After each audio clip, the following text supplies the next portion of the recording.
2, 1. Okay. Good evening, everyone. Welcome to the Groveland Planning Board meeting on March 7th, 2023 at 19:06 hours. Motion to open the meeting. So motion.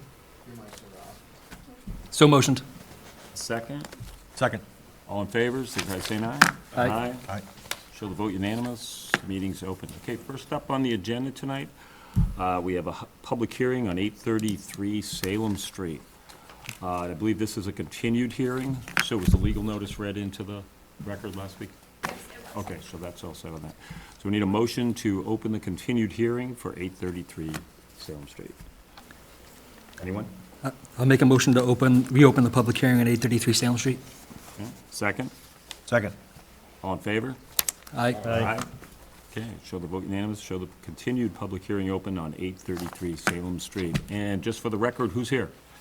Ian McKim with Jones Beach Engineers, and I'm here with the applicant, both representatives for the applicant. Do you guys want to introduce yourselves? Or? Sure, Arthur McCabe, Oh, okay, yeah, Brad Legals, okay, see you all.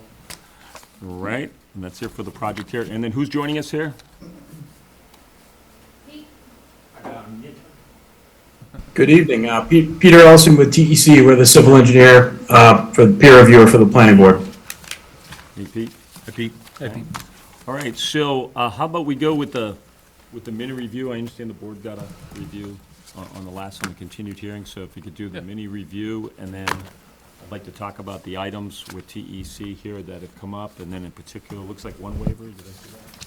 No, it's 4. It's 4 waivers? Yeah, there's 4 now.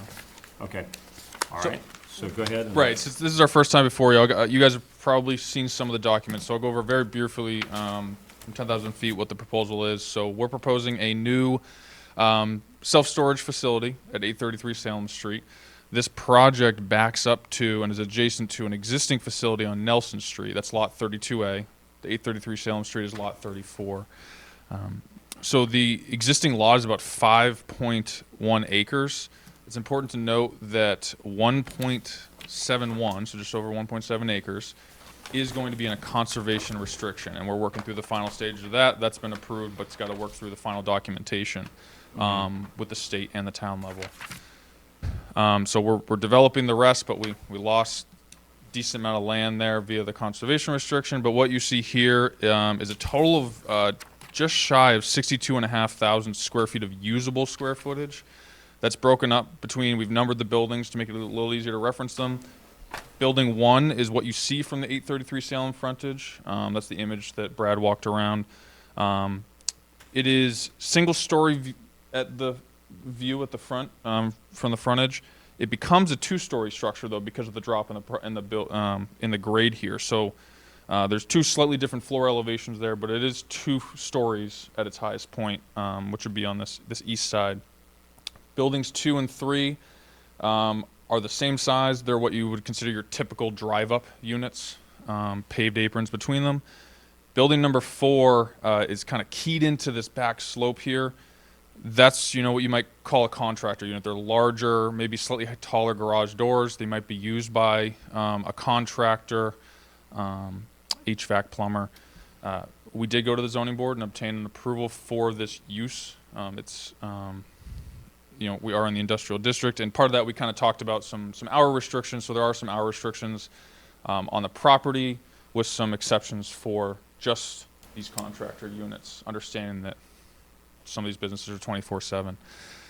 How many units in there? Are those? This is an 8-unit contractor building. And it's single story? Single, yeah, so I think at this time we're single story, but you would consider it a taller. It's probably going to be a little bit taller for maybe some internal storage racks, stuff like that.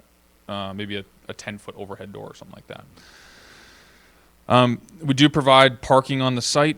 I know one of the there's one waiver related to building in the front setback that we'll get to. There was a new waiver submitted tonight that I know I think the town planner said she might need to take a look at is some possible the parking over the lot line. And so what you guys see in front of you on those combined sets is, up until now, we've been envisioning essentially removing this shared lot line that split the 2 lots and combining them. Speaking with the applicant's attorney, it's probably cleaner to keep that lot line, But what that means is we actually had to shorten buildings 2 and 3 to respect that building setback, if that lot line remains. So we lost about 6 feet off those 2 buildings. So based on what was reviewed, what you guys have seen, that's a change. That plan was provided. I don't know if Andy handed it out. So what you're seeing here is that plan showing just, the only change is the shortening here of the building. So essentially removing some square footage. There is an 11 by 17 of that. It's probably a single sheet folded. So we do provide, like I said, the parking on site. What we've done here for these contractor units too is try to provide some parking adjacent to the contractor units. That's kind of the biggest thing, because they're the ones that are might have to show up in their personal vehicle and then jump in a work vehicle, or an employee or something like that needs to pick up a vehicle. I'll kind of keep it basic in terms of the stormwater. You might have taken a look at sheet C3, which is the grading and drainage plan. This is, some of you might remember the Nelson Street project over here. There is no overarching natural relief point from this area. You have Nelson Street, and then just slightly to the east, you have Sewell Street. It is almost dead flat there. So this site really had to be designed to the extent practical as a closed site. Infiltrate as much stormwater as possible, because there really isn't a good natural outlet point. The final analysis point is Nelson Street, and that is the case as in the Nelson Street project, where in say a 100-year storm, you might get some outflow out of that pond. This pond here does not water does not leave that pond through a pipe until I believe over the 50-year storm. So we had to infiltrate a lot of water. Luckily, we have some good sandy soils here with good infiltration rates, so that works. And pretty much everything you see here for the new development finds its way to this pond, except for a small sliver of the front of the project, which is just some grass space that sheds onto the Salem Street frontage. You mentioned the TEC. I'm happy to kind of jump in and summarize. You guys might have seen that the TEC Peter had a response today. Essentially, he provided an initial peer review. We responded with comments, and then today he issued an update, peer review number 2. And there are 2 outstanding stormwater items that I think require some workshopping between Peter and myself. Really just kind of get into some of the numbers. Nothing I'd want to bore the board with here, and I think we just need to take that offline. One is regarding standard 2 of the Massachusetts stormwater regulations regarding the 100-year storm. I did take a look at that before coming to the meeting today. There's, I think there was one document missing from the report, Peter, but I think you mentioned some of that 21025. So it matches the table, but it's, we need to talk about analysis point 2, which is up here on the street. So if the board's okay with that, we'll take that offline with Peter in a workshop.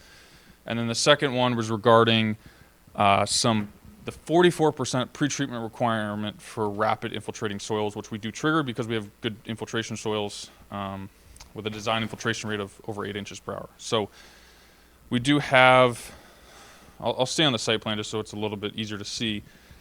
Pretty much everything from in between these storage buildings and even behind in the conservation restriction area flows towards this large pond we have via a system of pipes and swales until it gets to the pond forebay. We're currently, the only credit we can take for the pretreatment of that water before it hits the infiltration basin component is the forebay. That only gives you a 25% credit. So per the stormwater standard, we need to incorporate some other type of inline system, like a hydrodynamic separator or other stormwater quality unit. We have done that at the other forebay. That was something we made, a change we made with this when we went back to or responded to TC's original comments. So there's some elevation concerns there. I think Peter responded that, we might want to look at trying to just tuck stormwater quality unit right before the pipe outlets into the forebay. I did look at some elevations and check some elevations. We could make it work. Yes, the structure would probably stick up out of the finished grade. Still would operate properly. It's just, constructability, it's going to be a certain height. I did look at that, and Peter, this might be something we'll talk about, is there's still going to be a small sliver of area. It's going to be about 10% of the area that we originally weren't going to provide that second form of pretreatment. There's an area that we have a curb cut that's about 1,000 square feet of pavement that elevation-wise, we probably can't fit a catch basin unit, so we might still pursue a waiver request for that. That's one of the waiver requests that's been in, that was submitted with the last submission. So that, again, we probably wouldn't ask you guys to review or take action on that tonight. I think that's something we'll work out with Peter, and we'll probably revise our request if we're going to keep that waiver, and specify that it's obviously for a much smaller area. So is there, I don't know if you want to stay on the TEC, if there was any comments that anybody had as you read through. I think those are the two outstanding. Peter had a couple comments on just some clarity items, which is fine. We'll make those edits on the plan. But these are the two items that were more meeting the standards. And if not, I can go through the waiver request, but if you want to stick with TEC, that's fine. I just want to see, Pete, what do you get for us here on this? Yeah, I think overall, I agree with Ian's summary. For the most part, we're really down to, to date, we've performed 2 reviews now. We're really down to 2 pretty technical stormwater items that, in my opinion, are solvable. So I think it's a good idea. Ian, myself, and Annie already had 1 meeting a couple weeks ago.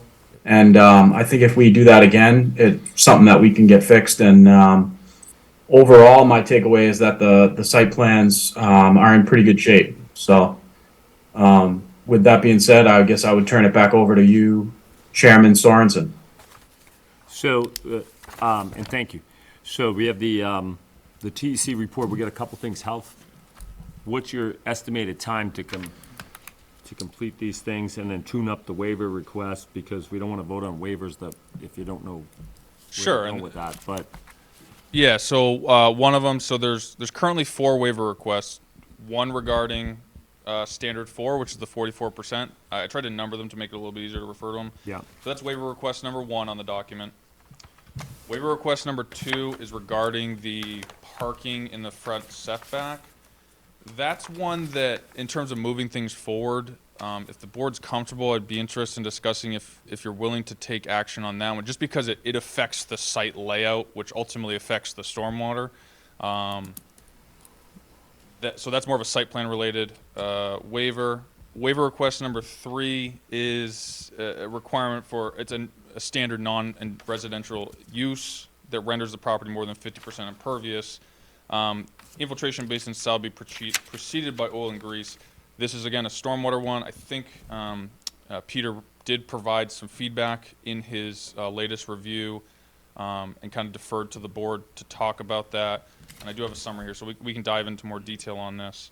And then waiver request number 4 was a new one. I kind of italicized it. So that was one today that came about because of this shortening of the building that I told you about, where we'd be keeping that lot line. But what it does is it actually has some parking straddling the line, which in theory then requires the waiver request for parking within 10 feet of a side or rear lot line.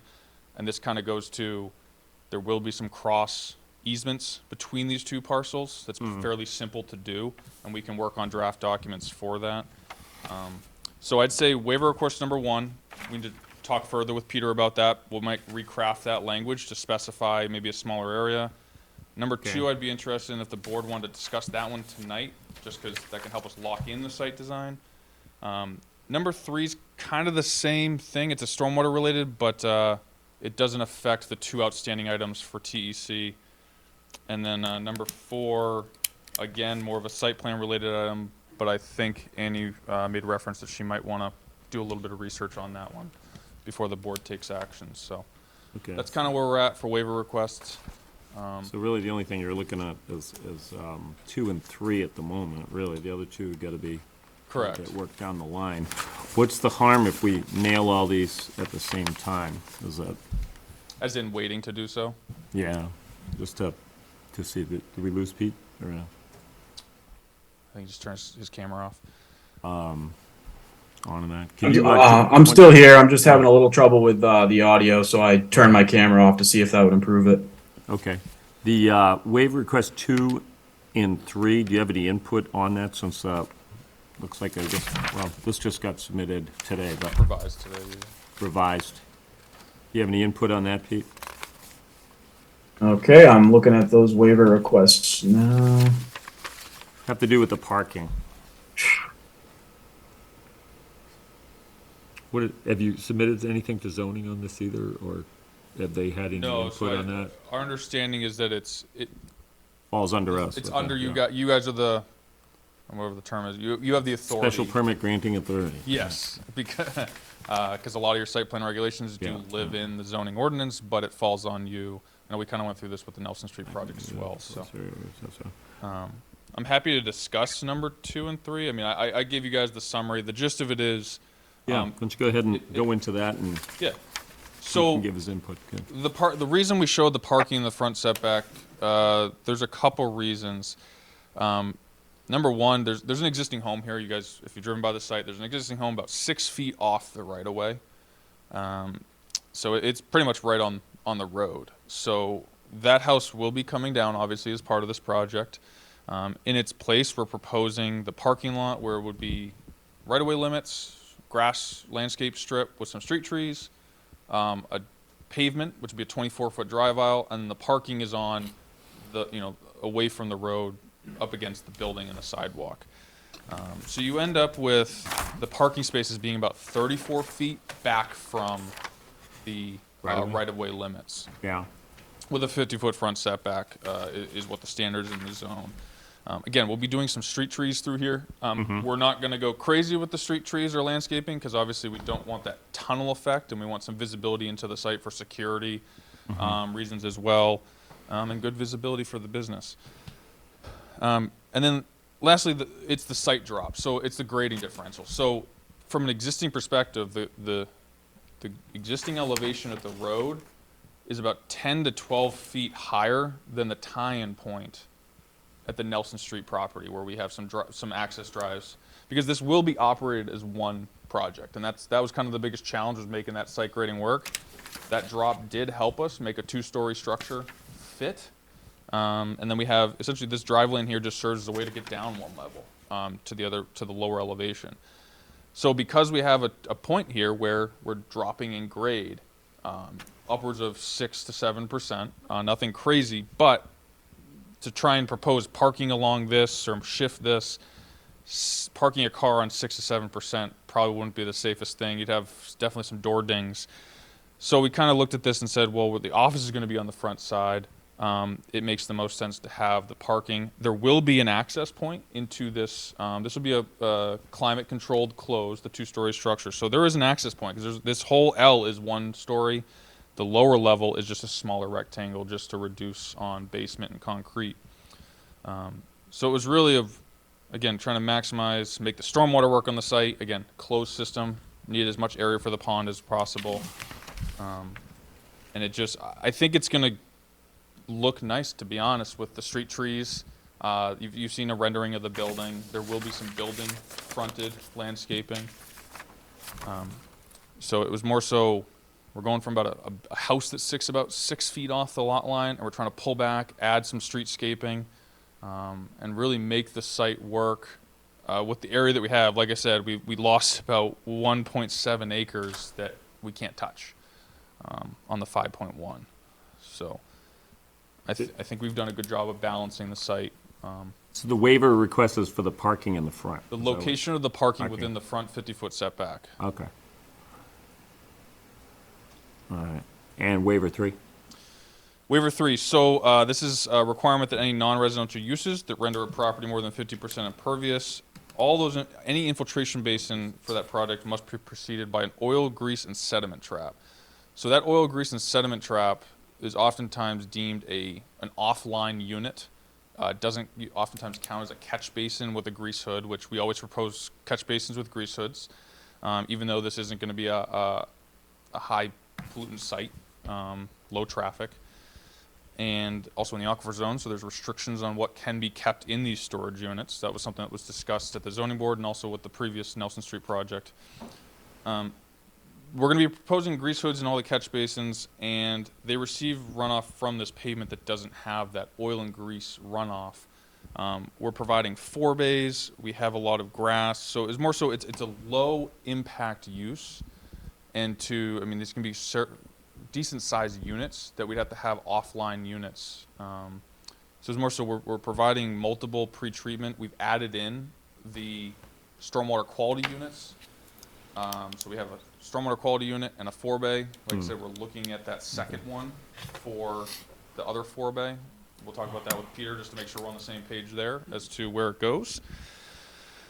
And I just want to highlight again, in terms of if there's ever concerns of materials that are stored in these units or any of the storage facilities on the site, because we're in the aquifer zone, the leases actually call out a lot of materials that they cannot keep on the site, and a lot of that's driven from the Aquifer Protection District.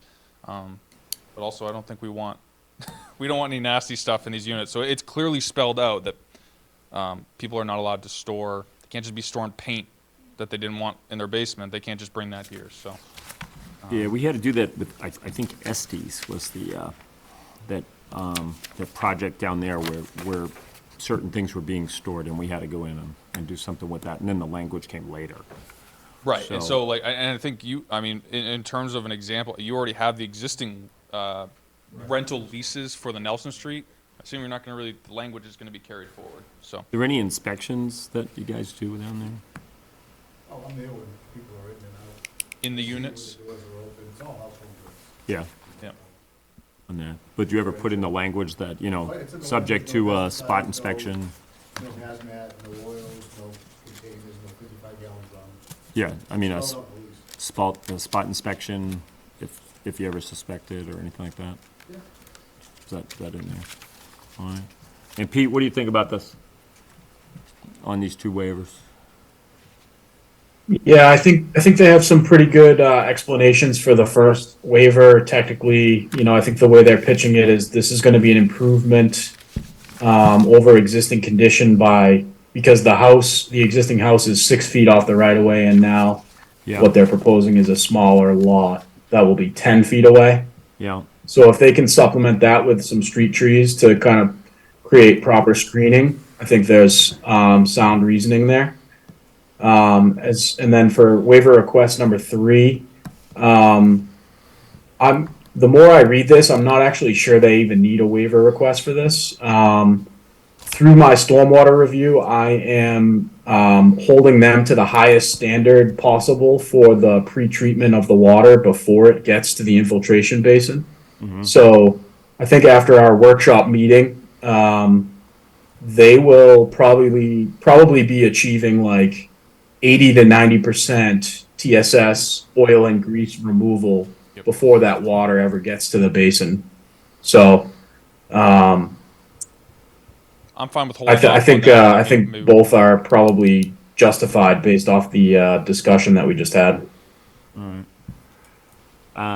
think board with that, members. I'm fine with holding on number 3 if that's the board's. Okay. Board members, let's hear some questions and comments that you may have on this project. Just rattle them out as we go. Yeah. Any inputs? No, I think I'd agree with number 2. I think it's got to be an improvement to the site and to the street view. So I mean, it certainly makes sense to me. Anybody else on that or the whole project? No, I agree as well on 2. Did you have a schematic on that, on what that looks like with the parking setbacks on here? Any, As in like a rendering of what that Yeah, looks. yeah. You have The any- closest thing would be what you saw in the photo. We're gonna make sure that we're gonna find a way to put that on Okay. even on 8.5 by 11. okay. We'll figure that out. But that photo did kind of show some of it where it's really what it shows is the building obviously meets the setback. We actually exceed the 50-foot setback probably by about 15 feet. And so that parking, again, snugs up. It actually crosses the 50-foot front setback, so it's tucked up to that front setback. I think what that rendering will show you is that, or it did show you, is it is visually back, because that rendering was taken from like a street view, if you're passing the project, so. Yeah, this is a good one. So I'll drop this here if you guys want to look at this. So if you keep it like that, so that photo. The in street ter- view. Yeah, so that photo is essentially somebody standing So that- at the so driveway. That's the entrance? Yeah, that's taken probably somebody standing in the driveway. Right, yeah. And then you see the curve right How many units are there now, and how many units will there be at the end of this? Right, exactly, yeah, you can see the little break right there, exactly. Looks good. 55 units now in the existing facility. Yeah, Depending how it lays out with the big building, yeah. could be combined 650 units. Anywhere from 550 to 650, Oh, 550 to 650. And how many do we have now? 55. And that's Yeah, because it's the huge. density of the units, you can oftentimes get a lot of smaller units in the closed. So what's, and since I don't really know the storage market, other than you drive by and you see them and you see a lot of activity, what's the demand for that now? Looks good. Yeah, I think it Market looks great. study, since there's really nothing in West Newbury, nothing in Georgetown. There's one in Haverhill near Hale Street. There's really a good market up here for it. But are you full now? Oh, yeah, it was full like within 3 weeks after I opened, a month after I opened. Wow, okay. And the average size unit is what? So the size? drive-up units, for the average size units on the drive-up, that's the outdoor storage units. Yeah. Are 10 by 20s. You know, with a mix of 10 by 15s, 10 by 10s, some smaller 5 by 10s, Okay, a couple of 10 by 30s. The inside units will be smaller.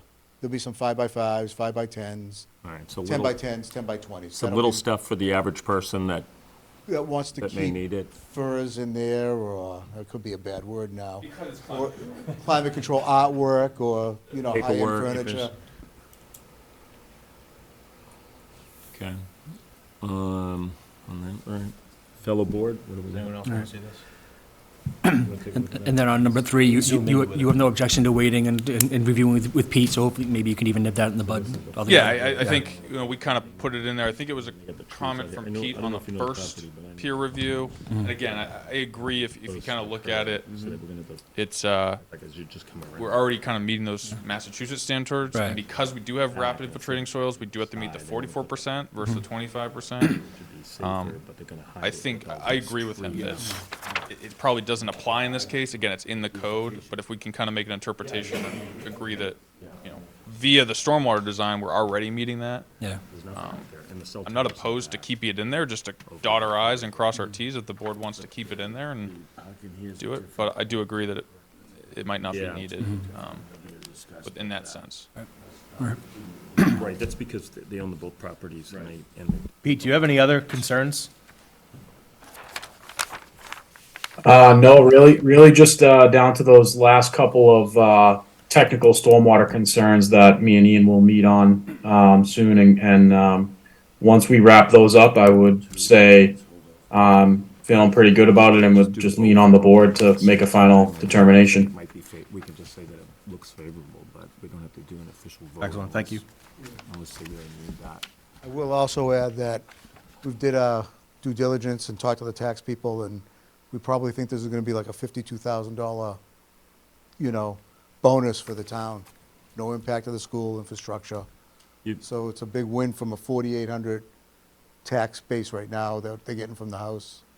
That was So one Rebecca of will my be happy with questions, that. what does the revenue bring into the town, actually? I was kind of curious about that. Right now, I believe the current storage unit's like 10,000 a year. I see smirks in the back there, is that? I'm sure there is, and I don't even have to turn around.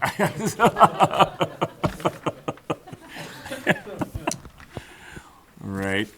On that. So basically, we've got, you guys got a little bit of work to do on some of this stuff. Is this something that can be wrapped up in 2 weeks? Is that, do you think, or?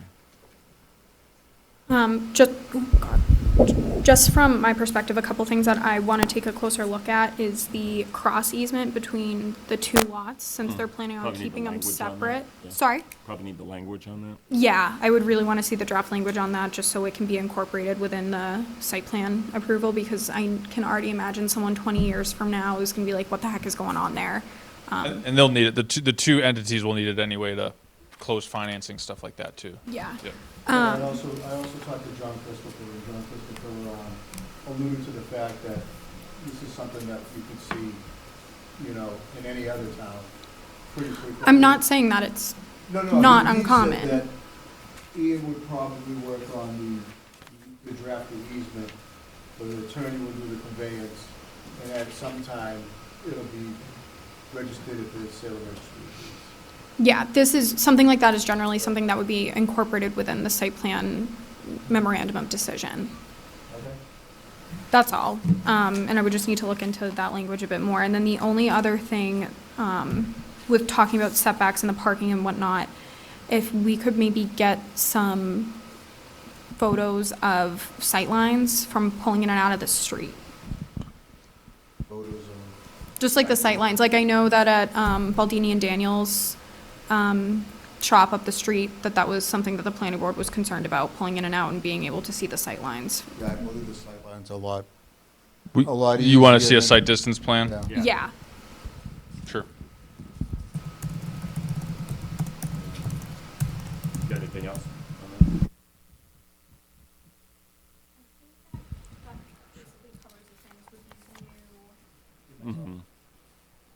Thank you, Chris. Sorry. I think that basically covers it with the new plan that was submitted. I need to look in, again, with, I only just got this today as well, so I we're need, looking at, a couple weeks, we're looking at 30 days. well, I don't know what Pete's schedule is as well. I think Pete's going to be tied up here I pretty do. soon. Yeah. Hey, we might have a pretty good idea about that very soon. Once upon a time. So, one of the things that I'd like to just throw out there that we talked about before as a board is, and I know that it's kind of been batting around in the application, but I consider this a modification to the existing special permit because they go, the land goes together and it goes with it. And the process is the same whether it was a brand-new application or not. We're still doing stormwater management. We haven't missed a beat. But I would like the two of these documents linked together because of the existing special permit and how that was put together, and then this one. It doesn't really make a difference under the review. Yep.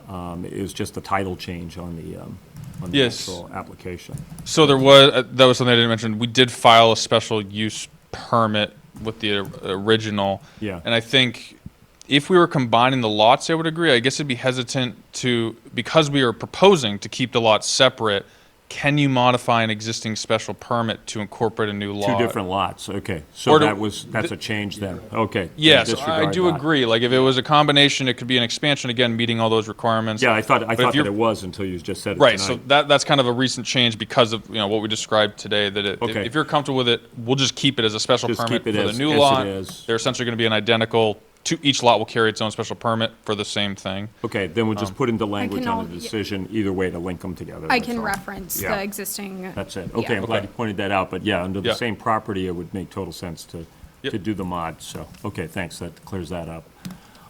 Board members, any other input, comments onto that? I think we're gonna need to fly a motion to continue, because we got a couple things to do. The question is, Did we how want to- long? Fly a motion to accept on the waiver number 2, or?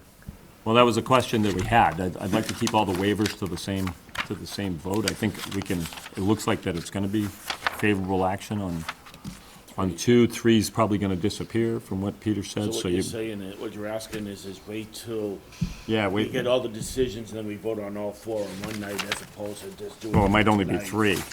Or- Chairman, I Yeah. think though, that waiver for the setback and the parking setback, Yeah, that makes total sense. Yeah. it will impact stormwater management. Yeah, I think, I guess I'd be curious, maybe not to take a formal vote, but to take a poll if there's any apprehension that's what to I it. I was- don't need to know a yes or a no, but if there's any apprehension to the front, just because, again, it will impact stormwater. So if the board's willing, I'd love to poll, understanding that, Yeah. it's an informal I don't poll. think that's a- It doesn't constitute a vote. On that, and that's on waiver 2? Waiver number 2 regarding the parking in the Parking the front parking. setback. Does everybody so- understand that waiver? Yeah, Okay, yeah, and I would have no that's- apprehension on that. Okay. So what you're saying is That's for the because of the trees. parking lot in front, it's gonna affect the water drainage? I'll let him explain. So that to in you. theory, if the board were to say, no, you cannot put parking in the front, it would probably force us to go back to, there'd be changes on the site, right? We'd have to meet the parking requirements, find a place to do that parking elsewhere. It would drive probably reductions in building because really I can't, that pond is what it's gonna be. The pond is the pond. There's the grade changes, that's still always gonna be something to battle. So it's just if it's not approved, or if there's some apprehension to it that it might not get approved, it will affect ultimately kind of what we solidify with Pete on the stormwater side, just for final numbers. Because you can't park on the side here, so they have to, so they want to move this to here. I like it, I think it looks good. Yeah. I wouldn't even be opposed to just flying a motion Yeah. to accept that waiver request tonight, just to make it easier, to ease everybody's mind. I'd love that if you guys are willing to do it, but I, Yeah, I think It's, I'd be okay with flying a motion on number 2 as well. I'm sorry, Said I'd be okay with flying a motion on number 2 as well. Just to, just on that one? yeah, just to have them, they can get moving. Any objections to it? Let's see, let's go that way. I have none. So, I'm just trying to figure out, well, you were talking So about, normally, yeah, normally you won't have parking in the front, but because you can't have it on the side, Okay. they're asking to waiver it here. Put in the street trees to hide this, Okay. and put the parking in the front. And if they can't put the parking in the front, then all this stuff gets redesigned Yeah. and goes through, because of the setback on where this how is. many spots you looking at? so that's 6 spaces up front, including the 8, at least we need 1 ADA space, because of the office. So 8 spaces, is that what you said? 6 spaces in the front, so it's only 6 spaces in the front setback. So, yeah, so it's 5 plus 1 ADA, right? Yeah. Yep. And it's more so office spaces. There's no long-term parking there. It's not, we're not proposing vehicle storage on the site.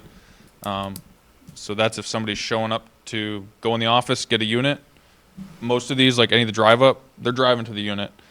So this is more of short-term parking, or if somebody does want to walk in some stuff to the upper level. Again, it's, so I'd be hard-pressed to, unless you do some sort of grand opening, you're not going to get all 6 spaces filled, and for a long period of time. That's not bad. Unless you do a cookout with free burgers or something, I don't know. No, you need a permit for that, so. So with no objection, did we have a motion just to approve a single waiver for planning purposes, so this can go forward with the rest of the planning? Did that motion fly? Is that what you asked? Yeah, I'm No, asking. it didn't. Did Not anybody yet. fly that Yeah, motion? I'll make a motion to approve waiver request number 2 for 833 Salem Street. And I'll second that. Okay, and that's for the purpose of, to continue the regular planning? Correct, is it, yeah. On this, Yep. so we have a cemented area, what we're looking at on this here, and then we'll still have to do another vote for the continuance and go through the others. So this is a single waiver request only to solidify the engineering of the plan. Correction, for that, right, for that one piece of the code. And I'll make sure if there is revisions to, say we remove number 3, I'm gonna make sure I keep this format of numbering the waivers. Yeah, okay. And I'll make sure that's marked as voted on, just so if somebody's reading it, it's marked as voted on today. I'll keep it in there though, so that they're all together. Okay, so we have a motion forwarded and seconded for the purpose of continuing the engineering and the plan on 833 Salem Street. I hereby call for a vote. All in favor? Aye. Any opposed? Okay, show the vote unanimous for the single waiver vote only for 833 Salem Street for waiver request 2. Thank you. Okay, That'll and then help. we need do we have a date that we could continue this to? I think we've cut Pete off a couple times asking Oh. that question. Sorry, Pete. To be able to chat with Ian to solidify the stormwater stuff. I know you're obviously going to be a bit preoccupied, but what would the timeline on that look like? I am technically available for a couple hours tomorrow morning. After that, I think my schedule is going to be pretty dicey for at least like a week. So, I'm live checking my calendar. So our next meeting that we do have scheduled, because we have a preliminary subdivision plan application, which we'll get into later, is March 21st. Would be our next regularly scheduled meeting, and then the one following that would be April 4th, all right, and then So- April 18th. just, will April 4th work for everybody? So we can, I think April 4th will give us enough time. I mean, that should nail everything, right? Especially if we gotta do, easement review and all that? Yeah. too? Yeah, how far along are you on the easement language? Make sure this is on. It's going to be a pretty basic document. We'll probably end up pulling it and modifying it from a previous project. So So will April 4 work? what's that? April 4 to seal everything off? I guess I'll talk to Pete and I'll shoot Pete an email after this. I am available to meet in the morning. Obviously, I want to get it out of the way before he is preoccupied for sure. Yeah. I'm just trying to think. We're not opposed to coming back on the 21st, but what would be, would you require, say, the documents for that meeting established Yeah, by yeah, the we week gotta- ahead of time? Yeah, because I'll need time to So take a that's look at a it. week from now. Why don't we just set it for April 4? That way it gives you guys plenty of time to get everything done, and then there's no issue. And then is that okay, Pete? Does that work? April 4th would be great for me if it works for the applicant, yes. Yeah, and Pete, maybe I'll shoot you an email after this. If you want to jump on a call for 30 minutes tomorrow morning, that's fine, understanding you might not show up. But I can put something on the books. We can take care of the stormwater component ahead of time if you want. Yeah, sure. If you're fine with that, because we have the site distance plan and the cross easement, just to make sure. And I think you want to review the cross easement, correct? Yeah. Have looked at? Yeah. Okay. So that's a Because that way we can close this out. That gives us do the 4 vote, weeks to take everything. Get everything done. Is that, The applicant would like a 5-member board on April 4th? okay? Because it does require a special permit in the Yeah. aquifer. So requesting, noted. Sorry, Chris? All right. I will not be available April 4th, so just take that into, You won't be available? Okay. I'll be out of the state. What about the rest of the board? I can be here. I can be here the 4th. I will not be here the 18th. Okay. Okay. Of April. Oh, right, you're going away. We get a minimum of 4, right? Minimum, it needs 4 I'll be here. eyes for the special permit. Correct. Yep. Jim and Jason? I'll be available. After we just request a day off. Okay. And then because it's only been one meeting of presentation, if John Stokes is available, we can have them, him review the video and do Mullins rule. Okay. So that's a resubmission to you by the March 28th, at least a week ahead of time? At least, I mean, obviously the sooner the better. Use stuff ahead of time as I have it. Yeah, please. Okay. So is that a motion to fly for the 4th? Is that a go? There wasn't one made. Okay. Can someone like to make that motion? To continue the public hearing, date 33? I'll make, What date? April 4th? all right, I'll make a motion to continue the public hearing for 833 Salem Street until the April 4th meeting. Second. All in favor, signify by saying aye. Aye. Show the vote unanimous. Show the hearing continued to April 4th. Thank you. And take a quick pause. I'll be right back.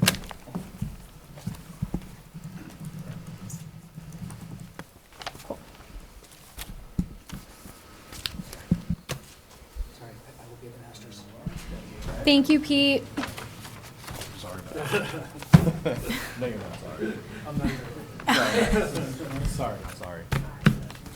I think a 50-foot setback before you can have any parking is not very inviting to businesses. That's tough. Yeah, It's at 34. that's gotta be something that's, It's at 34. yeah. So I think that's something that's gonna be reevaluated.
Lot irregularities. I'm just gonna have enough. What are you doing? On lot irregularities, do you have our packet? Yeah, it's, the second to last thing in your packet. 16.7. Got it as a one-pager. Oh, I got it.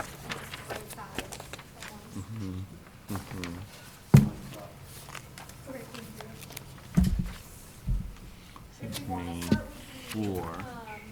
No, I don't get it. It's a single page. No.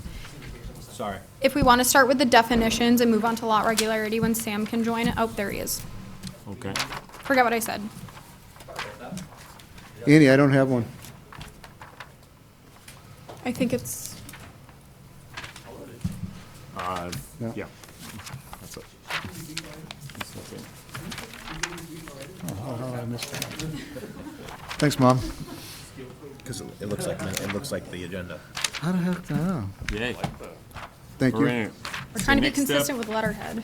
Next up on the agenda is the public hearing for the zoning bylaw changes.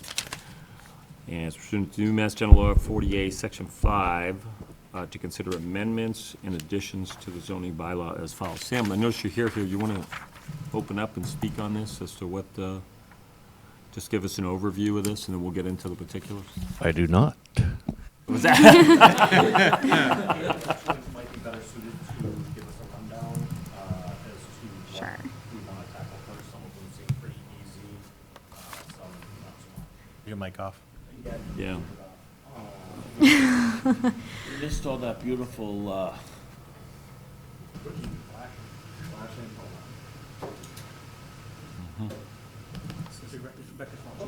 Is this thing on? All right, that's what I'm trying to figure out. What? Sorry about that.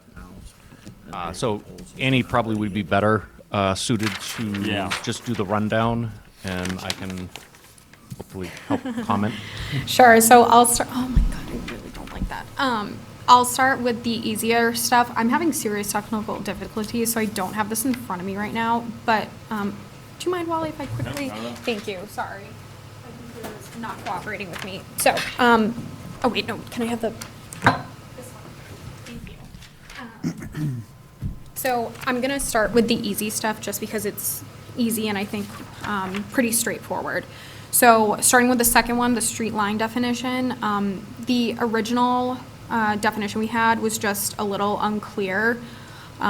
So essentially what the street line definition provides for is when, like we were talking about with Brad's property, street line setbacks. So on certain streets in town, there are homes that are well within the setback, but they've historically been there and they existed there before the zoning bylaws did.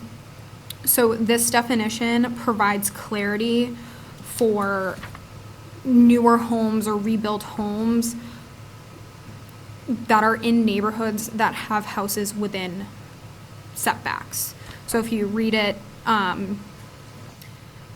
in any district, no building shall be erected, reconstructed, or placed less than the minimum front setbacks as determined by 50-8.1 Table of Dimensional Requirements, unless it is determined by the zoning enforcement officer that the line of houses on the street existing at the time this bylaw is adopted is less than the required setback from the street line, in which case the erected, reconstructed, or placed building shall not exceed further into the required setback than the adjacent buildings. Which is a very confusing way of saying if the people on either side of you are within the setback, you can be within the setback, but no further than your neighbors are on either side, essentially. So it kind of just provides for like neighborhood uniformity, is one way of putting it. So there's Makes that. sense. Yeah, pretty straightforward. The original one just wasn't as clear. So these, again, definitions are just corrections to things that need to be brought up from our last zoning change. Yeah. Yeah, Yeah, that one was at my request, just because the language currently is a little wishy-washy, and I just wanted it to be a little clearer. yeah. That's why it's a living document. We keep changing these things as we Just- find them. Yeah. Exactly, just Could be put down. shoring some stuff up. And then, so, moving on to the next one, building inspector definition. This one actually doesn't exist at all in the zoning bylaw right now, and, I mean, Sam can Yeah, speak so to the this. the the reason I wanted to put that one in there is in a number of places, it gives the building inspector authority over the zoning bylaw Yeah. and not the zoning enforcement official. So I wanted to make sure it was clear, because we had an issue in West Newbury where there was some question of what authority did I have to enforce?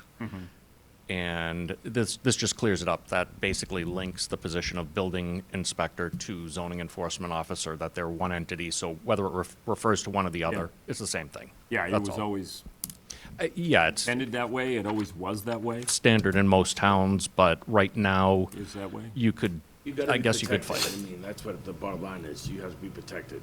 And that's why, Right. where we had someone question it, I Exactly. figured, why not? It's an easy fix, add a definition of This language. who I am, Yeah, yeah. so no real change, just the definition. Yeah. Clarity, okay, all right.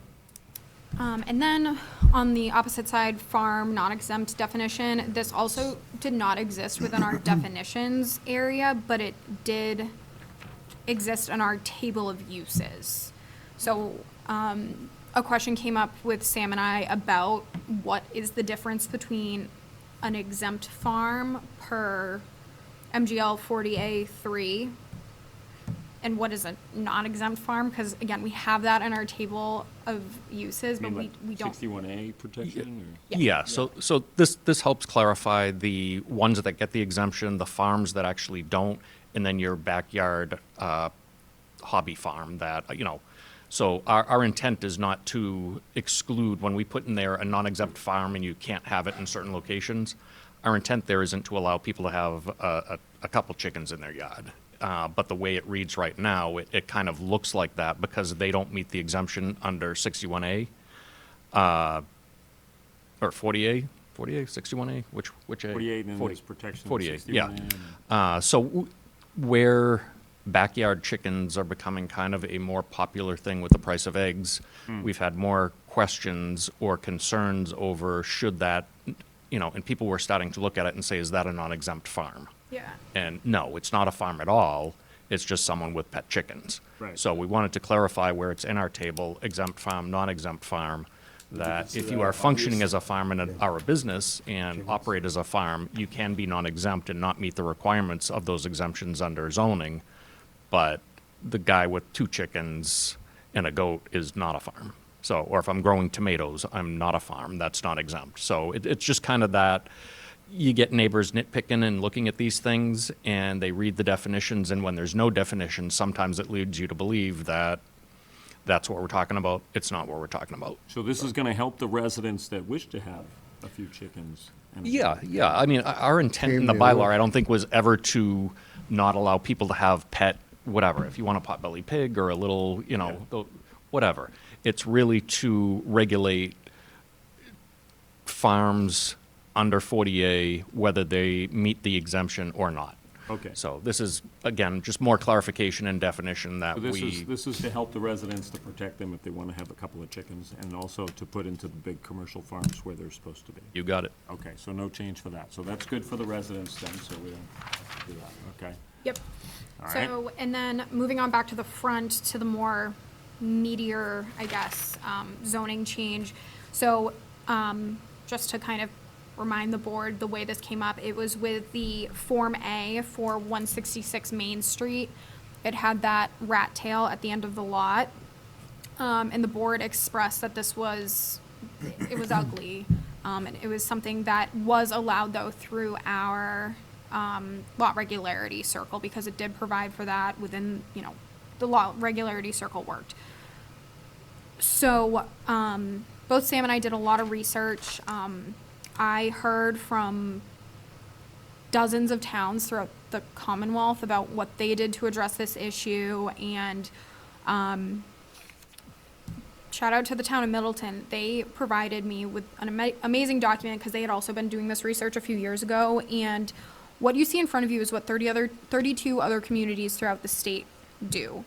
It's an equation that is the perimeter of the lot squared divided by the area, all in square feet is the easiest way to do it, has to be less than 32. So essentially, it's just ensuring that the lot is within a certain amount of regularity based on the area of the lot and the perimeter of it. Again, we had a couple meetings where we couldn't meet quorum, where we would have discussed this further, but we couldn't meet quorum, so we couldn't discuss it. So Sam and I, with the help of the town administrator, Rebecca, kind of just had to push forward with something because we needed to be able to hold this public hearing, to be able to, meet all of our requirements for the warrant and town meeting and everything like that. So this is what we came up with. I tested it against a bunch of lots throughout town. Wally has a sheet that he can pass around to show. It's 12 examples showing what is built, what would be considered like a buildable lot regularity using this equation, what wouldn't be. And I think that for the most part, it really does do what the commission, or sorry, not the commission. I deal with a lot of different boards. What the board was looking to kind of do away with. I did check it against the lot that was created at 166, and that wouldn't have met this new requirement. You can see other lots in there, like some weird ones throughout town, a few on Stonebridge that have, it's not the same type of rat tail lot, but they just like shoot off in the back. It would kind of do away with those, but then it also retains some of the lots that are not squares, but are perfectly fine. So I think it does kind of, it checks a lot of the boxes we were looking for. And the math is very easy. It's very, very easy. Do not let, it's just perimeter squared divided by area. And if it's close, will they be able to seek a waiver? It's math. There's no close in Yeah, math. it's, yeah. Yeah. That's kind of Well, one you of know the- what's gonna happen, there are gonna be challenges. Well, They- this they is can- why we had that issue with the 75-foot circle. I mean, Right. and the math will just say, So, we can't go against. in dealing with, well, first, when Annie says we did a lot of work, Annie did a lot of work. I just nodded my head and went, great job, Annie. So, Thank you, Annie. Thank you, Good Annie. job. where this comes from is we had Wally's, the prior definition that we had some issues with that wasn't working right, so we rewrote it, and then there was issues with what we wrote that Wally's would have caught, so it was kind of the, well, how do we make this so that we're getting the best of, Right. what we want? And I was very against math. And not that I can't do math, but a lot of people, when they come in, if you give them this very long, ridiculous formula, then I just end up sitting down and doing the math for a lot of people. So don't want to do it. When Annie brought that to me, my first inclination was, I don't want this. It's math. I don't want to have people confused by was it. too. This, if you can't figure this out, I mean, it's pretty easy. And what it does, it prevents you, through that math formula, prevents you from having excessive length perimeter. So you can't take that really long squiggly line and drag it Right. way out to get all that frontage or area. And I think it does a great job. So the irregular shaped lots where some of the stuff where the circle where you couldn't go down less than 80%, and there was some issues with if it was like a triangle shaped lot, it was kind of working but not really. Or with ours, we had that one on Main. Yeah. This seems to do a great job at fixing it, and like Annie said, a number of communities are currently using it. 32. And Yeah. and talking to a couple other inspectors, they said that they're finding this to be the best of, it's one of those things that, it's like squeezing slime. The tighter the grip you have, the more that slips out. And this seems like it's a pretty, Catch-all. it's basic enough, but at the same time, it catches enough that Well, the numbers I are like high. it. I mean, you can't fudge numbers. This Well, is and that's the it. There's spectrum. no- This is what it is, and I'm sorry, homeowner, but. There's this no is real how trick to lies. it. Right. It's math. Yeah, And math it's math equal works, amongst so. For everybody across the board, from going forward, that everybody applies through the same language. So there was a couple of things that came up, and besides the area. So we all know what, and I'll quote the number again, it was 3035. So that we did on this 5, 6, and 7. So this actually started because of a a lot off of King Street, as we know, where we were seeing that keep coming in, and it was designed so that, you know, if you stood in it and went like this, you're on three people's property. Right. Okay, so then we came up with the initial, that was where the end of the lot with the small triangle in the back you talked about. So you couldn't close it off to any less than 50 feet in the back. So that became one. Okay, then we came up with the contiguous buildable area, okay, calculations, because we were getting these pretty good-sized lots, but they were mostly underwater. And so you'd have a 5-acre lot, but only half an acre was buildable. So we came up with the CBA calculation. So that came into that.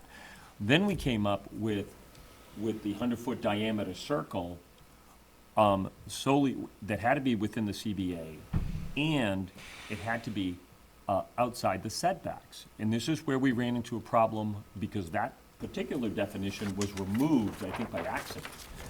So the CBA circle was, we were getting a run on a lot of stuff at the time that we did this, was that people had a large area, but again, some of it was underwater, and that they would meet one regulation but not another. So we came up with a CBA circle, a 100-foot diameter circle, to keep all the building inside or outside the setback requirements, so the 15-foot sidelines, 25 back. So you could conceivably, with a brand-new house that you're paying nowadays, probably upwards of, unless the market's gone that far down, about 7+, okay?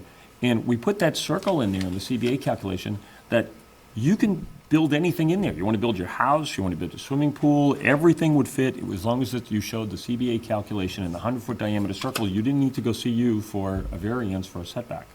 And that's why we put that into place. Somehow that circle was dropped out, so now we're seeing that went off on the calculation, particularly on the latest one that got approved was off of King Street, where 4 lots never would have complied to that. And that's why that needs to go back in there.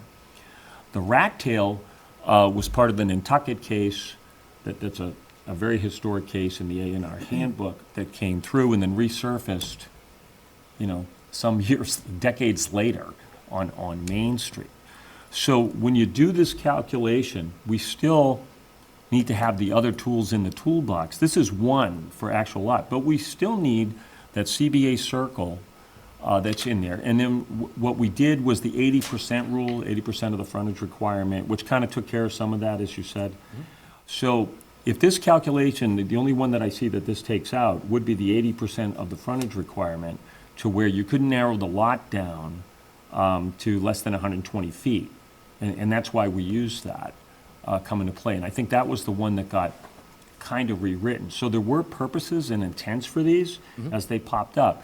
But we still need tools in the toolbox to go through, because there were quite a few lots on that new subdivision that could have been redesigned had the CBA circle been included, you know, inside the setbacks as they stood. So how does this affect that? So the circle, I don't think, was eliminated accidentally. I think there's no need for a circle. If you have a lot that meets those requirements for the area that gets rid of the irregular shaped lots, you have your setbacks and you have your upland requirement. Yeah. Why do I need a circle? And Because why the do I need to circle was build for the in the setbacks. circle? That's all it was. We already have setbacks. Right, but they didn't come into play on the other lots for conformity at the time. Okay, they will That's why now. the circle was put in. Well, this will take care of that. Right, But right. it didn't for that subdivision. Had the circle been in place, those would have been, you know, had to be a little bit of redesign. Gotcha. Redesign work, because there's no reason for a brand-new house for someone to come in and get a waiver. Yeah, if no, they want to and put that's a why, shed next you know, door. the So this kind of just spread the lot out a little circle, bit? again, seemed to cause confusion of, do I have to build in the circle? Can I build out of the circle? You can build anywhere that's legal to build on your lot. The That's circle correct. means nothing. Well, the And circle that's was just why- for the design of the lot. Right, and I think Yeah. a lot of people didn't get that. So getting rid of that was very intentional, that you have setbacks, you have upland, you have area, you have a perimeter. Right. Have at it, folks. Right, but again, the CBA was on the purpose, you didn't need to seek a waiver if you put anything within that. And some lots, as they came in, had like 5 of them, because the Yep, whole, and- the and whole now- lot was. Right, but now was if you have buildable. this, the continuous buildable envelope, you've got the percentage. So whether it's in the setbacks or not, it So, doesn't okay. really matter. So setbacks are setbacks, we're sticking with that. 80% rules, that's staying in place? What is the 80%? That's the, That's the circle, it's not 100 feet, it's 80% of whatever. no, it was both. It was actually both. So Well, that, not the bylaw that exists right now. okay, so when we wrote it, okay, it was 100, you couldn't narrow the lot down to anything less than 120 feet in the rear. It eliminated those triangle lots in the back. So is that staying?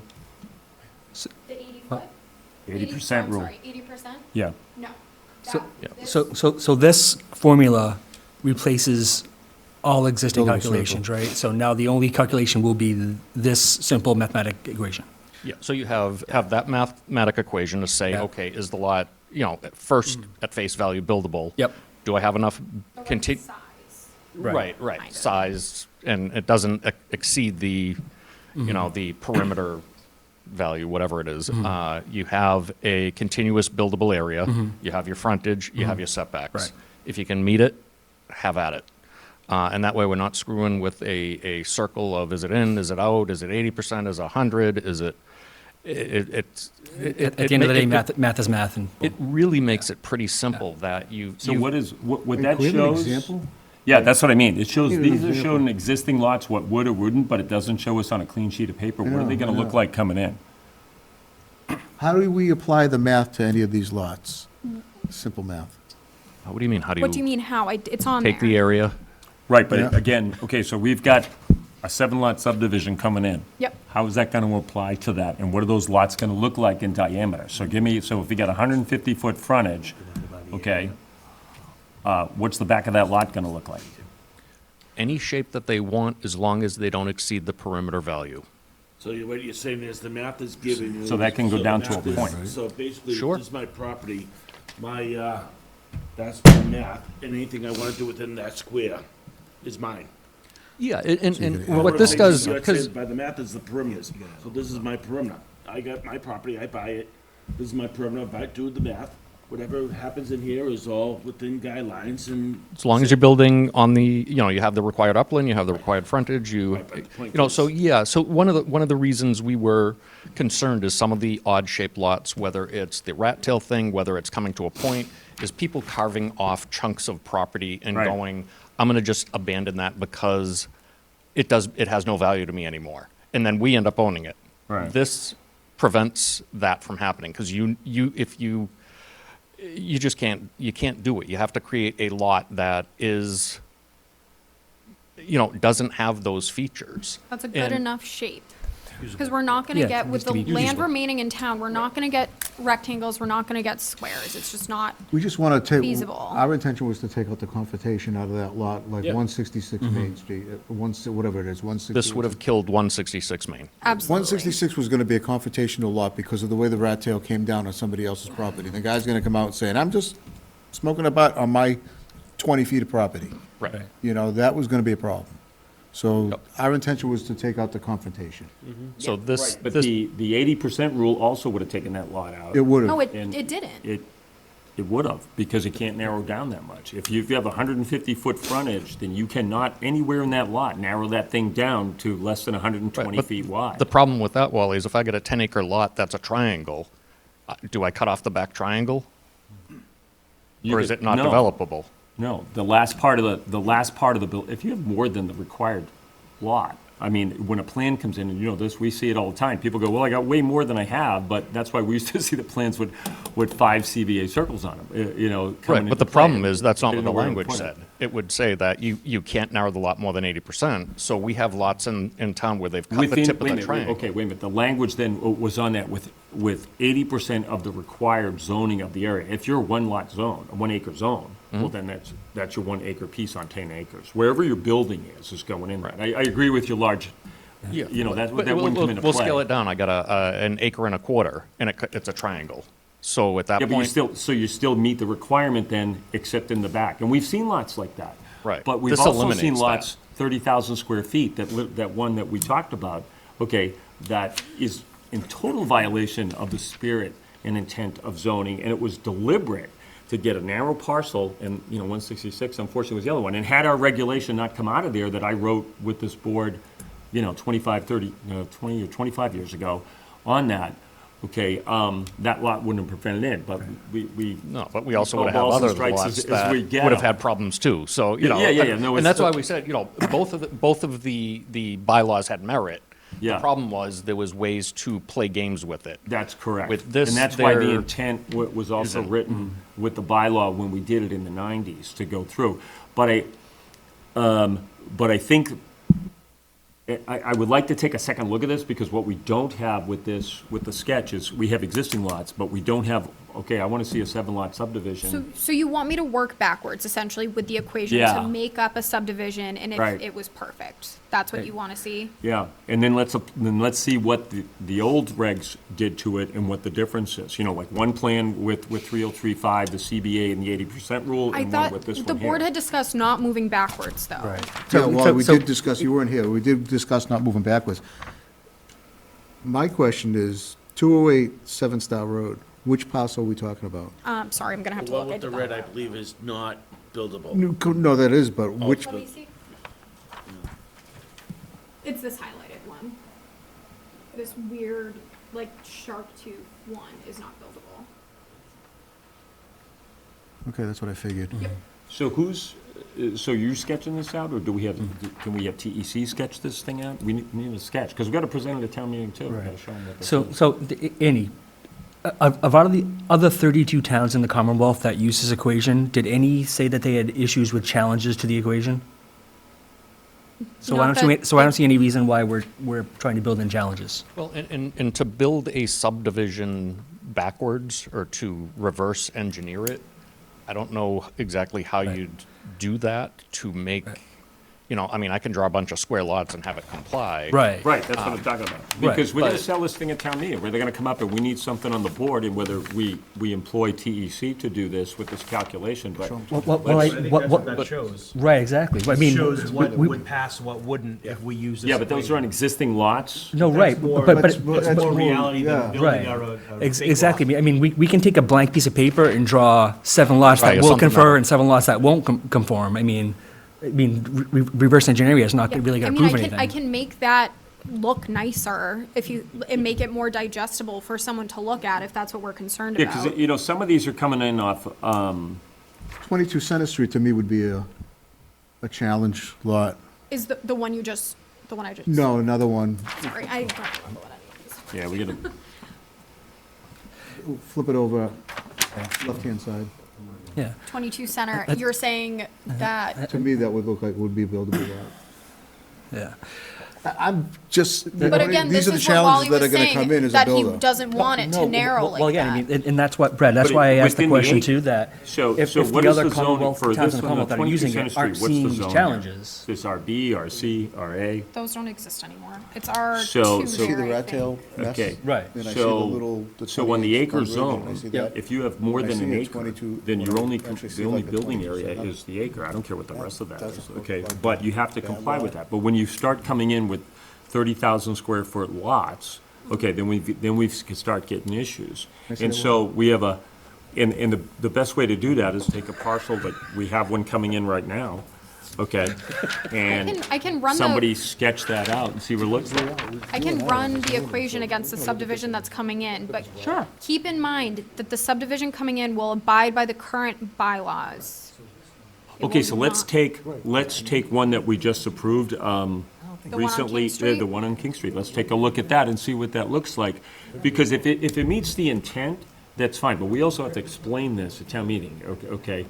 And, yeah, it'll be there too, I guess, going over this stuff. And we did do the spirit and content, and that's why we had many tools in the toolbox, was to prevent a future homeowner that's not here yet, that isn't part of this progress, that hasn't looked at Groveland maybe, and a brand-new subdivision comes into play, and it gets approved, and then they move into a brand-new house at quite a bit of money these days, and they find out that their lot met the minimum requirement, they can't do anything with it.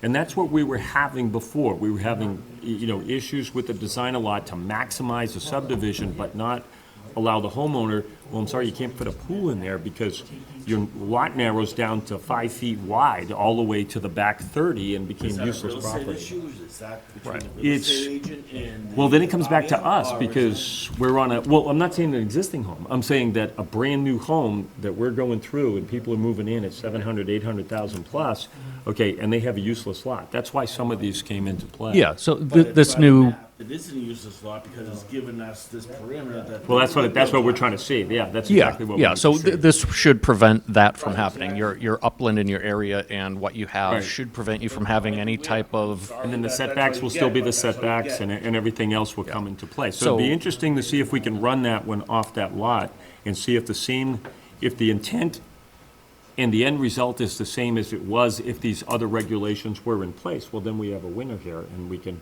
yeah, and I think that's certainly doable, running it through an existing subdivision and yes, going yes, no, let's see yes, how it no. would have Do the map on changed. the But to existing try lot, and yeah. make up one, I don't, Right, but you you know, find the same answer. we can make up anything and Well, make yeah, it that's, work. if it does, then the Right, intent's the yeah. same. Right.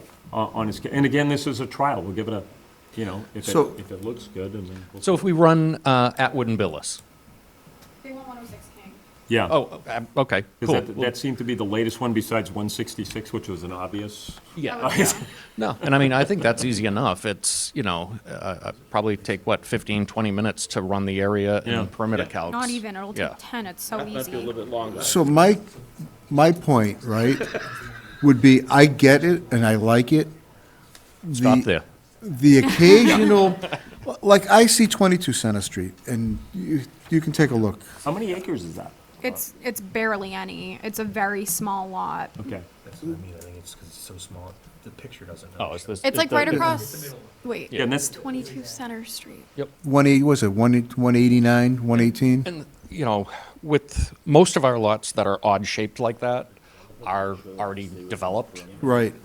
That's what we're trying to prevent with this on new lot development. So if that was a pre-existing non-conforming lot, you could still develop it if you're within the 2 years of this bylaw going through. Is it 2 but or again- 3 years? So- Two.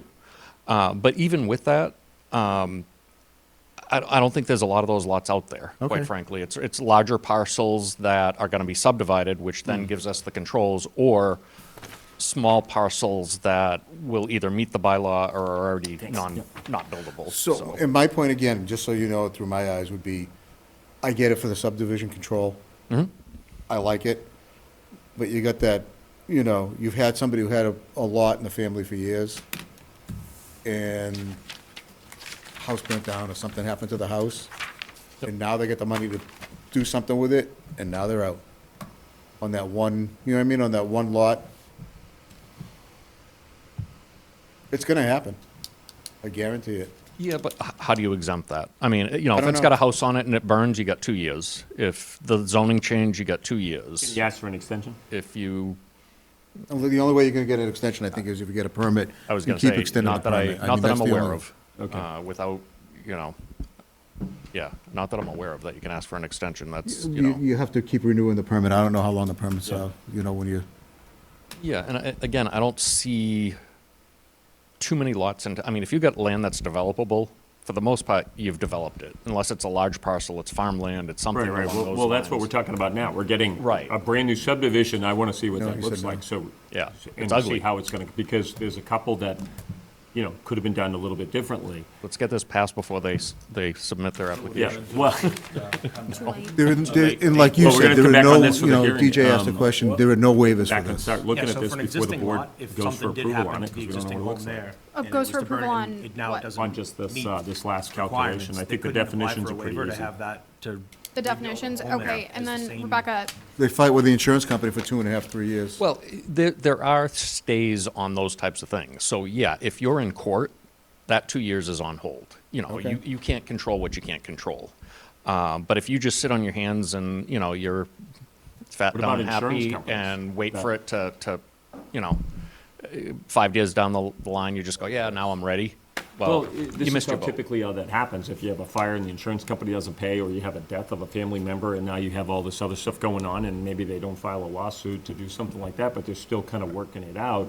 Those are the people that, you know, it may take a little more time to rebuild the structure. It may fall, But that's something Fall that into they could that. work with the town for, on that Something, 2-year as long timeline, as right? they're Yeah. in process, we Yeah. can consider that. If they just let it burn and they walk away, and then a couple, that's- you know, yeah. then. Shame on you. No, 10 I'm not, years, I'm 10 not years gonna down work the with, road. you know, Right, so, you know, we've had a guy in town, he tore the houses down, walked away for 10 years and then came back. You know, that's unfortunate. yeah. We had the one over here at the corner of, On Street? No? Dwinell. It burnt, it was, what, 15, 20 years, and then the owner tried to sell it as a buildable lot. It's not. You know, that ship sailed long ago. I've had others, like on Plum Island, where, you know, it was in probate for 6, 7 years. And that's okay. Yeah. Because the clock, you know, once that's filed with the court, clock is freezes. stopped. And then we're waiting. So, yeah, you don't get penalized for following legal process. You get penalized if you, Abandonment. essentially, yeah, that's what it's viewed as. Well, So, we just want to make that clear to the folks at home, because, you know, a lot of them do run across that, or do later in life want to subdivide. and we're not here to punish and- anyone. We're here to, you know, we'll certainly do everything we can to move forward, but there's also, you know, a master and a law in place that says we got to stick to what it says, as well as our own zoning, but Yeah. for the most part, if anything like that does happen, just to give you a little more comfort, I'm on scene usually with the fire department, with whatever, and I let the people know, clock's a ticking. You know, you got to get this going, so that they're very aware, so that, you know, at that point, it's their choice whether they want to do something, not just oh, I didn't know, because I don't think a person would be in a coherent state of mind. Mind the if day they're, that you come over and Say, maybe give 'em a small "Clock's buffer, ticking, but- let's go." Yeah, they're not going to Come hear on. that, so. Yeah, no, we so might I- have In to my have a office Monday for the re-meeting with permit. them. I try to make sure that those people are very aware of the timeline that they're up against, that we're dealing with the insurance, we're dealing with the courts, whatever the case may be, and that there's things they can do to, you know, pump the brakes on that a little bit. And, you know, again, I tell them, I don't tell, when we're on scene at a fire or something, I'm not bothering them then. We're working out other details. But later on in the week, as far as boarding up, tearing down, doing whatever, that's when we make sure that they understand that, Okay. that there's a time limit on rebuilding if it's a non-conforming lot, so. All right. So my opinion on this is the current language has caused us with multiple concerns and issues, right? In speaking to 166 Main Street. We have a new proposal to change it to this new perimeter squared divided by area, has to be less than 32. The math seems pretty simple to me.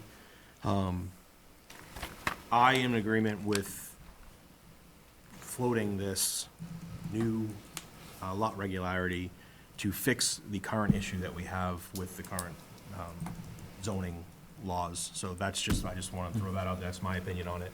No, I think I'd agree with that. Okay, so my step on this is because we don't have, because we have to pitch this to the town, so we have to get this nailed down straight. But for simplicity and to also move, because some of this stuff is on the town warrant. Do I get this? I mean, it's all on the town warrant. It's all on town warrant, okay. So the definitions are pretty clear. Is everybody okay with the definition Definitions are changes? really clear. Okay. Yep. So how about we float a motion to approve all the definitions from the planning board recommendation that has to go to town meeting on this for now? Okay, then in the meantime, we're gonna get some of these new subdivisions that just came in, apply that calculation, so we have something to look at. Because we're gonna need one of those posters or two that we're gonna have to have somebody draw up for the town meeting as we explain all this to the people. Because the zoning change. Do we have to pass this tonight? Tonight. No, In you order can, to- no, the in planning order to board get it can in front of approve the the- day. Yeah, of so what's Hold the on, deadline? let's ask the town, she's in charge of the warrant, so before we, So the Board of Selectmen is looking to close the warrant on the 27th, which is the day before your meeting. Of what, But then we can 27 of always- what? So we could approve it, and then we can always pull it. I say we Prior to. table that calculation then, and we vote the approval of all the definitions. I think but that, then it'll miss the warrant, and we'll You have don't to wanna miss wait the until warrant. next year. so Wally, Yeah. this will work the way you want it to work. Well, we gotta On a see it. subdivision control. Yeah, I gotta see it. And, so what's the next meeting date we get? It's, Too late. it's. Andy, pull one of the lots out that he's worried about on the 21st. 106. The submission, wait a minute, you can close the warrant, though. I don't think she can. No. Yeah, because the planning board recommendation, it can come the day before the town meeting. The warrant can stay as it is. So the recommendation of the planning board cannot be made, correct? Like you We do it on the cannot floor. necessarily have a recommendation whether or not you approve it or not, but you are still putting the article on the warrant. Yeah. So you're still allowing the people to vote. You don't have an opportunity to, as the planning board, to pull the article if you know. Not pull the article, but we can make a recommendation on the item. So, Not to pass, not to vote on. yeah, the it. planning board recommendation would be to approve, we take it on the fly. I imagine this is gonna work out fine, just work out just fine, but we need to see it, okay, and we need to sell it. So as far as the town warrant goes and the town meeting, the article can stand. The planning board can give an approval right now, which can be printed in the, planning board approves all the definitions and will address the calculation on the floor. So as long as the planning board makes a vote that they would like to move forward with putting it on the warrant and that a recommendation will come at town meeting. Yeah, that's fine. The chairman would, as the chairman is supposed to, stand up at the town meeting Right. and give a recommendation on all of the planning board articles. So Yeah. that's certainly. That's something that can fine. be done. Yeah, and you can change and modify warrant articles on the floor. So you're asking me to get up at the town meeting and Yeah. Can I just I ask, wrote the originals, so. can I just ask, so what is the issue with what Brad has in front of him right now? Why is that Because not those are clear enough? existing old lots Yeah, but that were, you're some of still- these you're were gonna- designed But 30 what's- years ago what's or the- more. He wants you to prove that the new formula will apply to an existing thing as opposed to just. the taking newest it for value. subdivision. In order to take it for face value that we all believe will work. Because I know what the old ones did, and I know why we wrote them in this town, and why we put them into the zoning bylaw and passed to the floor. And if we have a new way to do the same thing, then it's fine. But if it also may come up with a flaw where we may have to add something, or subtract 32 something, towns or will leave always- Yeah, something really, 32 into, towns have already been applied this and they had no feedback. not one of them's Groveland. Middleton, So, as far as I checked. Right, right. I want to also help you out with the argument, but like they were saying, there's very little property left in this town that we even have to worry about. Yeah, so let's see it. I mean, we're gonna need to sell this anyway, so this should have been, this is part of the Well, submission well, package. All right, so, Well, so again, I what mean, I'm gonna be presenting to you at the next meeting, which will be March 21st, Yeah. is simply what we're gonna potentially show town meeting. We're not gonna make any changes. Well, again, Right I now. mean, I'm gonna say, why do we need to go through this exercise? It honestly seems like an exercise that we shouldn't need to go through. Which part? Which exercise? Going through, Going through making a going through a blank subdivision subdivision, right? For those that haven't been to pass a zoning bylaw in the town of Groveland, which is a 2/3 vote, okay? So, we need to sell this to the people. We have to understand it, and we have to present it. And so we can use this is great existing lots. Some of them I recognize that, were designed in the 80s. Some of them probably before that. But I want to take a brand-new existing Yes, sub. we heard you. Yeah, okay, so we'll get that, put it on a poster, and we're gonna overlay. Beautiful. This That's is with the existing, this is with the new, this works. I think this she can doesn't. still do that. I can sell it without a poster. Yeah. We'll put it on a poster board. We're gonna have the two subdivisions up there, and that's how we sell it. And we're gonna present it, and I'm sure there'll be flyers going out too, zoning articles, explaining zoning is Are you kinda gonna be here the complex. 21st? Yeah, as far as I know. I'm gonna see it for you. Yeah, I just, but, as far as, I mean, I brought more complicated zoning than this. It hasn't been a hard sell. me too, I've done a lot in 30 years. But anyway, we should have it, and it's easy to do, okay? And as far as the definitions go, those are approved, and it's not gonna screw up the warrant. So, Guys, it's my opinion that we should move the motion to take a vote on this, on putting all four on through the warrant.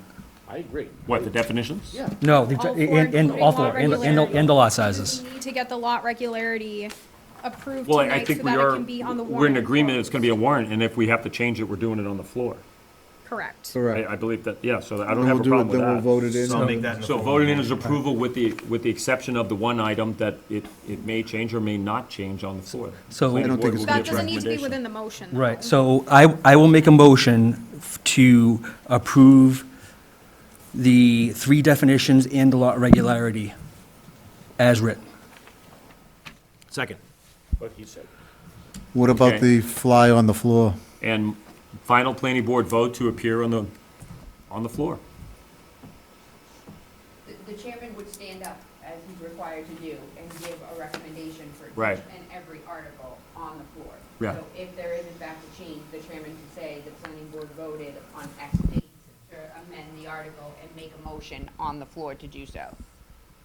Right, and unfortunately, we're making a vote prior to seeing what the actual sketch No, looks but like. we understand the, Yeah, is everybody in agreement with that? So if it comes back and the sketches don't comply with what we're trying to do? I can't see how it would. but- Right, so basically, we'll take a vote to put everything, all four on the warrant. Right. And then after we look at it further, at town meeting, we can stand up and address our recommendation. Okay, so that has to be part of the motion as well. I don't think so, We haven't because But why? amended it's just, You have to do that at the town Because meeting it's just anyway. Why does process. that have to be part of the motion? Because I want the board in agreement to what we're doing.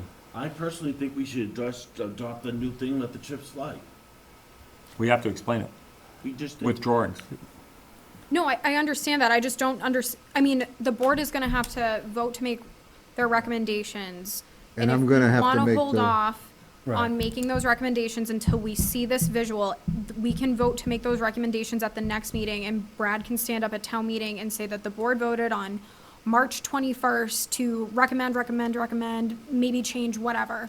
But right now, we don't need to make that part of the motion. I think it just complicates things. I don't think it complicates anything. I think it makes it very no, clear. if I have to stand up at the meeting, then yeah. so be it, so don't complicate it. No. Okay, Right okay. now, we're just doing. It has to Let me be be done. clear. I want a sketch as to what this thing looks like so that we can take a look at it. And if we can't provide it here before a vote, then we put in the language from this board, that the board, if that doesn't work out, because we don't know what the sketch looks like, if we're assuming it's gonna work and do exactly what we want. If it doesn't, we have to make a change. So we either put the language in the motion to make the right, change. but we don't need to make a change. When Brad stands up at town meeting, he notes that in his recommendation. And if one board member says I'm in agreement and the other board member says that we're not, so But if the majority says they are, favorable All to we the need to board. That's- vote that's right what I now mean. is to move this onto the warrant. We Right. do not Yeah. have to make a vote on any recommendation. all That right, can so stay then, for the okay, next so, meeting. so then modify the Right. motion to just put it on the warrant. All right, I will make a motion to approve the three definitions and the lot regularities onto the motion for next town meeting. Sorry, onto To the go to the warrant warrant. for next town meeting, sorry. Onto the warrant, okay, Second. all right. All in All in favor. favor, say aye. Aye. Aye. Vote unanimous to go to the warrant. Yay. Okay. That clears that up. And then for the next agenda, I will have, The sketches. The sketches I'll for have the a, sketches and we can make votes on recommendations once we Right. have all the information Can you you, requested. do you have the ability to put them on big sheets? Yes. Okay, good. All right, so that works. thank you, Andy. Okay, so that's that. Thank you. What else we got tonight? Got minutes? So the agenda, again, been noting for the last about month and a half that we have 4 open positions on the board. Brad is the only one who's not up for election. The deadline to pull papers is the 9th, Chris? Yes. Yep, and passing them in is the 13th. If you have any questions, bring them to the town clerk. And I do have a question on that. How, if you know the answer, with a 5-member board rotating one position per year with 5-year terms, how did we get 4 positions unless a couple of them were The just? town clerk will be able to answer that, but I believe it's Or because resigned. we've had a Res- few people. resignations. Resignations and also people not running and getting appointed, because appointments can alternate. Oh, only so, happen so for a you're year. replacing the appointments for 5-year terms, or are they different year terms? Right now, everyone, I believe, 5, 3, and you know, 1. you I'd have be to all ask, 5. you have to ask the town clerk. I don't Yeah. know. No, it's 5 and 3. Yeah, I would be Yeah. the 5, and then whoever would Right. be It was the a 3. 5, Pull so papers and you can vote for me, how's that? That's good. All right, So that's, along with the rest of the 5. town. So, all right, what else we got? updates and discussion. So as I sent out last week, we had a preliminary subdivision filing for 181R School Street. I'm pretty positive, I sent out all the information, in that calendar invite for that meeting on March 21st at 7. So if you have any questions about it, let me know. Moving forward, the abutter notifications did go out. So that, they'll be at the next meeting. I know that it's probably gonna be a well-attended public meeting, or, I know that at this was before my time, but I know that there was a 40B proposed there, and the residents were very involved, so the notifications were delivered today, and I've already had someone in my office. So just keep that in mind for the next meeting. And then signatures, just the yearly registry of deeds signatures. Most of you, I think, have done it. Wally, I need yours. Okay. I think I have I everyone thought else. I signed that form once, just now. I don't think Okay. you did, because I don't think I've seen you since I got it. So that's mostly a reminder to myself on there. And then I had a typo on the agenda. It's approval of the February 21st minutes, not the March 21st. Apologies for that. I know, thought I Got it. caught it. But yeah, so other than that, the only other vote that needs to be taken is the meeting minutes. But again, preliminary subdivision on the next agenda after 833 Salem Street. Need a motion to approve the minutes of February 21? Oh, I will. All right, second? Second. All in favor? Aye. Aye. So the vote unanimous. Minutes approved of February 21, 2023. Yes, I'll make Okay. that note. No town planner updates, it's just those other things under updates and discussions. And then Anything else on the board? I just wanted to, again, say thank you to Annie for all the work that she's had put to do with the, Here, here. Good job. Yeah, definitions nicely done. and- Thank you. All right. Appreciate it. Now you're having to make it a poster. It's not done yet. TEC can do the poster. They don't have money in the budget to pay TEC to do that? You kidding me? Well, we can talk to someone else in charge there. So anyway. Motion to adjourn. Okay. Close it up. Second. Second, all in favor, say aye, say Aye. aye. Aye. So the meeting adjourned. Thank you all for watching at home.